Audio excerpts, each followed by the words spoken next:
RAM supply circuit, इसका operating voltage अलग अलग रैम है तो ऑपरेटिंग वोल्टेज भी अलग अलग होगा।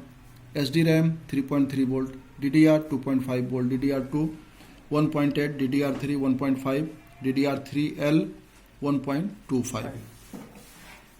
RAM supply pin, SD RAM अगर है तो 6, 18, 26, 40, 41 नंबर पिन पे आएगा। DDR1 है 7, 15, 22 पे आएगा। DDR2 है 53, 59 और 64 पे आएगा। DDR3 है 51, 54 और 57 पे आएगा। उसी तरीके से DDR3L सिमेट्रिक में देख के हम लोग निकाल लेंगे उसको।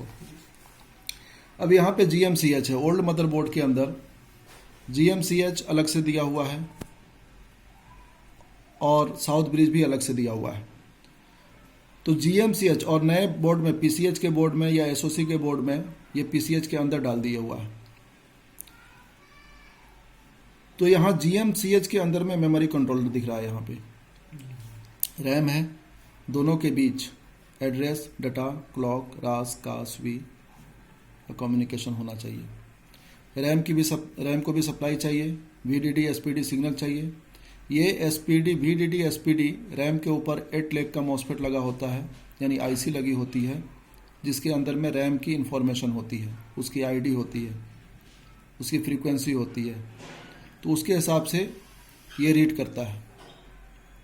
ठीक है, तो वो उसका भी सही होना चाहिए। इसीलिए DDR2 की जगह पे अगर DDR3 लगा रहे हैं तो वो रीड नहीं करेगा, या कोई दूसरा रैम लगा रहे हैं, अगर फ्रीक्वेंसी मैच नहीं हुई तो रीड नहीं करेगा। डाटा भी चाहिए, क्लॉक भी चाहिए, VTT सिग्नल भी चाहिए। तो VTT signal half volt of RAM होता है, यानी ये रैम का आउटपुट होगा, मतलब कि रैम जो आउटपुट देगा वो VTT भी देगा प्लस VDDQ। इसका जो आउटपुट होगा वो VDDQ होता है। जैसे 1.8 वोल्ट, 1.5 वोल्ट, 1.25 वोल्ट जो देख रहे हैं, इसको VDDQ बोलते हैं।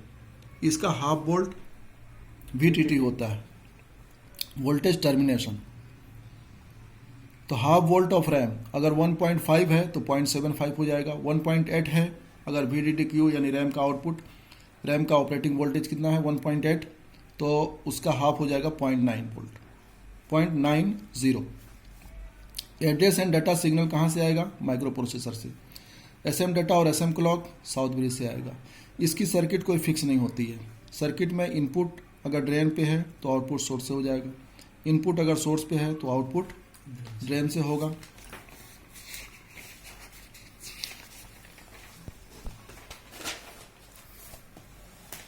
यहाँ सर्किट नंबर 2 हो सकता है 2 मॉसफेट दे दे, इनपुट ड्रेन पे दे, सोर्स को दूसरे के ड्रेन से मिला दे और दोनों का गेट IC के साथ कनेक्ट कर दे और सोर्स से आउटपुट दे दे। या ऐसा भी हो सकता है कि ड्रेन पे इनपुट हो, ठीक है, दोनों का सोर्स कॉमन हो, आउटपुट दे दे। या ये भी हो सकता है कि दोनों का ड्रेन कॉमन कर दे, सोर्स से इनपुट हो और सोर्स से आउटपुट हो। इस केस में ये इस गेट की कनेक्टिविटी नहीं मिलेगी।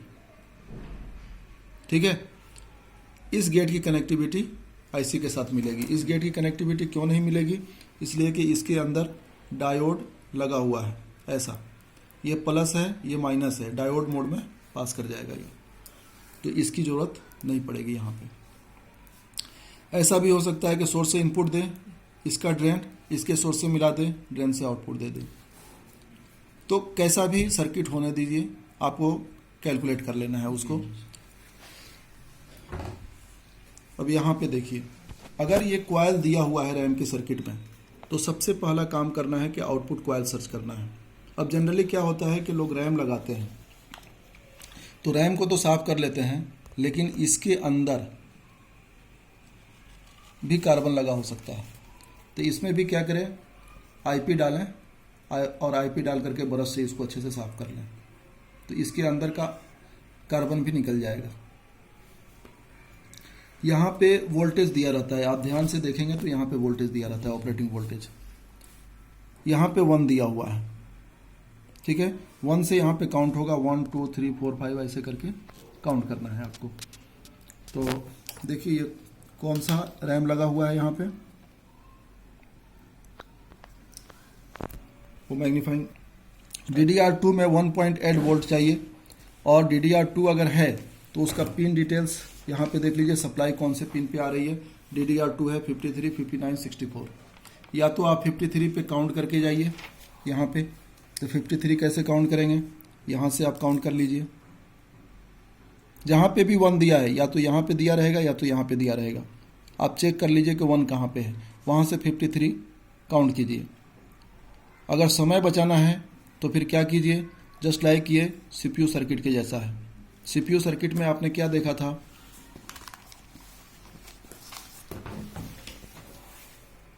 सर्किट के अंदर में आपने यही देखा था कि ये अपर मॉसफेट है, ये लोअर मॉसफेट है, गेट है, सोर्स है, ये ड्रेन है। ड्रेन पे इनपुट आ रहा है, सोर्स इसके ड्रेन के साथ कनेक्ट है, इसका गेट, इसका सोर्स, ये ग्राउंड है, और ये दोनों आईसी के साथ, गेट दोनों का आईसी के साथ कनेक्ट है।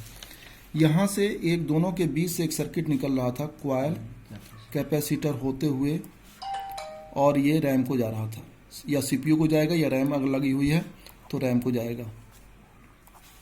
ठीक है, अब हमें क्या करना है कि अगर क्वाइल दिया हुआ है तो सबसे पहले क्वाइल से सर्च कीजिए। क्वाइल से एक का सोर्स मिलेगा, दूसरे का ड्रेन मिलेगा। जिसका सोर्स मिलेगा वो अपर मॉस कहलाएगा, और जिसके ड्रेन के साथ बीप देगा वो लोअर मॉस कहलाएगा। ठीक है, उल्टी ट्रेसिंग हम लोग यहाँ पे करेंगे। तो ये देखिए, या आप ऐसा भी कर सकते हैं, एक का सोर्स एक का ड्रेन सर्च कर लें, क्वाइल भी मिल जाएगा। जिसका सोर्स मिल गया, सोर्स और ड्रेन, जिसका सोर्स होगा वो अपर मॉस, ड्रेन होगा वो लोअर मॉस, ऐसे। नहीं दिया ये तो इस पे रखिए, ये सोर्स है, नहीं दिया कनेक्टिविटी, हाँ। ये सोर्स है हमारा, ये ड्रेन है, सोर्स और ड्रेन मिल गया। जी सर। मतलब ये सोर्स है यहाँ पे, ये सोर्स है, तो इसका मतलब क्या हुआ, ये अपर मॉसफेट हो गया। ये ड्रेन है, इसके ड्रेन पे मिला तो ये लोअर मॉसफेट हो गया। लोअर का सोर्स क्या होगा, ग्राउंड होगा। अपर के ड्रेन पे क्या आएगा, सप्लाई आएगा। तो आप सप्लाई इनपुट में आप चेक कीजिए, 5 वोल्ट इसको सप्लाई देगा या तो 3.3 वोल्ट देगा। 5 वोल्ट अगर देगा, 3.3 वोल्ट देगा तो यहाँ से चेक कीजिए नहीं मिल रहा है, तो इसके चौथे नंबर पिन पे 5 वोल्ट बनता है, यहाँ पे मिल गया। ठीक है, अब ये मिल गया है, लेकिन इसके बीच में क्वाइल भी दिया हुआ है, एक कैपेसिटर भी दिया हुआ है, तो क्वाइल और कैपेसिटर भी सर्च कर लीजिए। आप यहाँ से सर्च कर लीजिए या इस पॉइंट से सर्च कर लीजिए। तो हमें क्या करना है, इसी पॉइंट से हम सर्च कर लेते हैं। कैपेसिटर मिल गया और ये क्वाइल मिल गया हमें, तो इनपुट क्वाइल भी मिल गया और इनपुट कैपेसिटर भी मिल गया। हमें ये वाला सोर्स और ये ड्रेन आउटपुट में मिला था, तो इस सोर्स से आप क्या कीजिए, अगर आपको ये नंबर काउंट नहीं करना है तो यहीं सोर्स से ले लीजिए। सोर्स देख लीजिए पहले, ग्राउंड तो नहीं है, तो ग्राउंड नहीं है, इसका मतलब सप्लाई वाले पिन से ही बीप देगा। अगर ग्राउंड होगा ये सोर्स तो ग्राउंड से भी बीप देगा। तो यहाँ से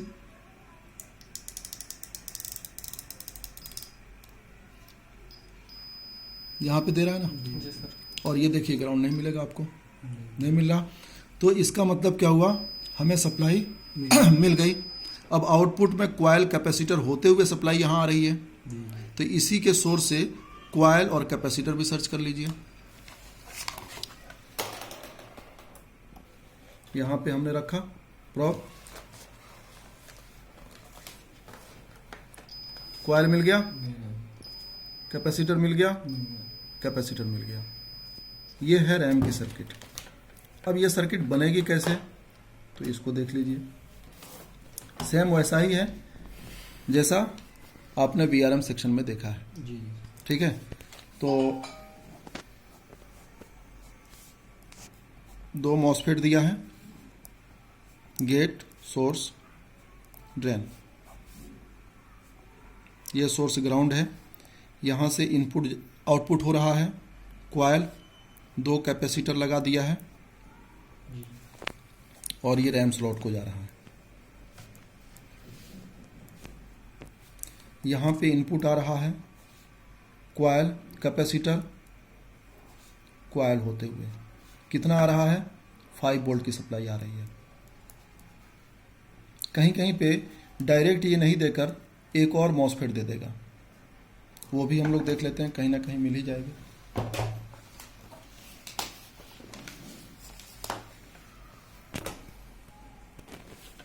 अब यहाँ पे देखिए इस बोर्ड में ये कॉइल, ये भी कॉइल है, ये भी कॉइल है। देख के ही समझ में आ रहा है कि ये आउटपुट में होगा, ये इनपुट में होगा। अब ये आउटपुट में है या नहीं है, इसको जानने के लिए, हम कंफर्म करने के लिए इस पॉइंट पे रखिए, कॉइल के एक पॉइंट पे।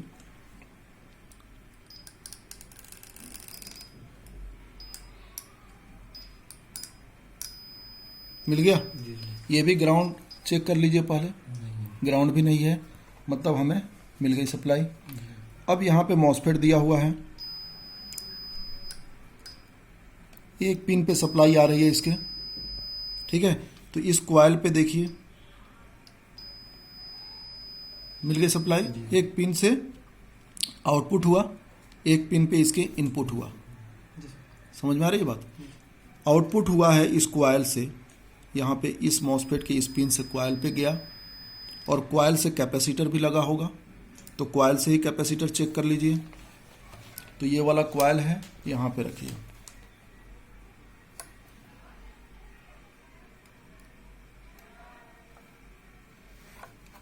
कैपेसिटर किधर दिया है, यहाँ पे भी 2 कैपेसिटर दिख रहा है, इसको भी चेक कीजिए। मिल गया, मिल गया। यानी कॉइल, कैपेसिटर होते हुए यहाँ सप्लाई आ रही है, और इसके एक पिन से निकला है, तो जाहिर सी बात है कि इसके एक पिन पे सप्लाई आया होगा। जब इनपुट आएगा तो ही आउटपुट निकलेगा। तो यहाँ से इनपुट आ गया आपको, एक पिन पे आया, 2, 3 पिन पे आया, लेकिन आउट कितने पिन से हो रहा है, एक पिन से। एक पिन से आउट हो रहा है। जी। अच्छा, अब इस पे सप्लाई आप चेक कीजिए कि इनपुट आ रहा है कि नहीं आ रहा है। तो कहाँ से आएगा, पिन नंबर ये दिया हुआ है 1, यहाँ पे पॉइंट दिया हुआ है, ये पॉइंट से 1 होगा, नहीं दिया, नहीं दिया। इसका मतलब इसके बीच में कुछ और लगा हुआ है। यहाँ पे देखिए जी सर। दिया हुआ है। जी सर। अब इस पॉइंट पे आपको सप्लाई मिलेगी 1 नंबर या 4 नंबर से। नहीं मिला,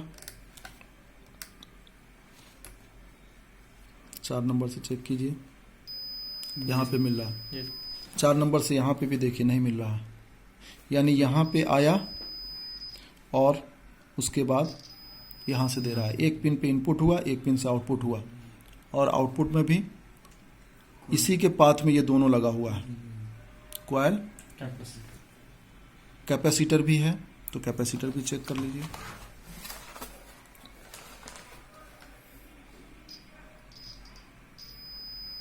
मिल गया। यानी यहां तक इनपुट है, यहां से यहां पे आया, यहां से इस पे आया, कैपेसिटर होते हुए एक पिन पे आ रहा है, और यहां से आउटपुट है, यहां से यहां आया, यहां से कैपेसिटर होते हुए रैम को जा रहा है। ठीक है। दूसरा, ये जो मैंने बताया है, तो ये स्विचिंग सर्किट है एक्चुअल में। ठीक है। तो स्विचिंग सर्किट है, तो इसके अंदर में गेट भी दिया हुआ है। जैसे यहाँ से ये वाला अगर चेक कर रहे हैं, तो ये तो सोर्स और ड्रेन हो गया, तो इसका गेट ये हो गया, इसका गेट ये हो गया। इस दोनों की कनेक्टिविटी किसी ना किसी आईसी के द्वारा होनी चाहिए। क्योंकि ये भी वीआरएम है, तो वीआरएम की कनेक्टिविटी चेक कीजिए। यहाँ पे देखिए तो है क्या, मिल गया। जी सर। यहाँ पे देखिए मिल गया। यानी रैम की वीआरएम ये है। तो जहाँ पे स्विचिंग होगा, यानी कॉइल लगा होगा, तो सबसे पहला काम करना है आउटपुट कॉइल सर्च करना है। जी सर। फिर इनपुट कॉइल सर्च करना है, और स्विचिंग है तो दो मॉसफेट होगा ही होगा, एक अपर मॉसफेट एक लोअर मॉसफेट, तो दोनों का गेट किसी न किसी आईसी के साथ कनेक्टेड हो। कनेक्ट होगा।